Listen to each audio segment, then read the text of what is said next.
In this video, I'm going to explain how long plasterboard can last. Before we talk about the longevity of plasterboard, we first need to understand what plasterboard is. So all plasterboard is 2 layers of paper with a gypsum core. So it's basically ground up rocks between 2 pieces of paper. So I don't know if you know anything about paper, but it's very susceptible to moisture. And the gypsum core inside this isn't any better. So basically, if you want maximum longevity for plasterboard, you really want to keep it away from any moisture or damp. If I kept this plasterboard in a warm, temperature controlled environment with airflow around it, not exposed to any damp, it might last hundreds of years. But as soon as this gets subjected to damp, then the whole system falls apart and the plasterboard can deteriorate very quickly. So this is important when it comes to building your home and using plasterboard. There's a couple of ways to help plasterboard last a bit longer. I'm going to go through each one now. So whenever we're making a plasterboard wall, we've got our timber, we're making our plasterboard wall. We never have our plasterboard sat right down to the ground.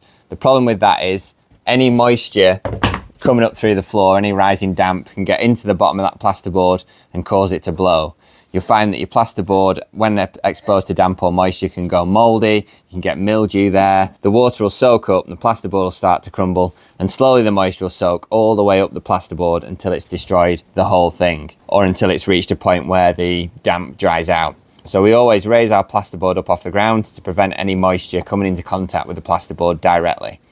Now, probably the second most important thing you can do to extend the lifespan of your plasterboard is to make sure there's adequate airflow. So if this is a wall and it's going in front of an external wall, ideally we want airflow behind the plasterboard so everything can dry out. It's when we trap moisture that we end up getting problems.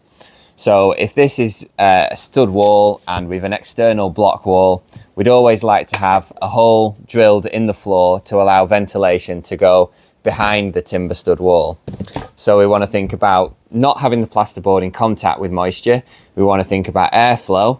We also want to think about temperature. One of the reasons that plasterboard deteriorates a lot quicker in a garage is due to large fluctuations in temperature and moisture content.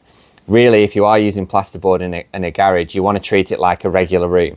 So you want to have a heater in there that maintains a constant internal temperature. Yes, it might cost you a bit more to heat your room and keep it at a steady temperature, but it's also going to preserve your plasterboard.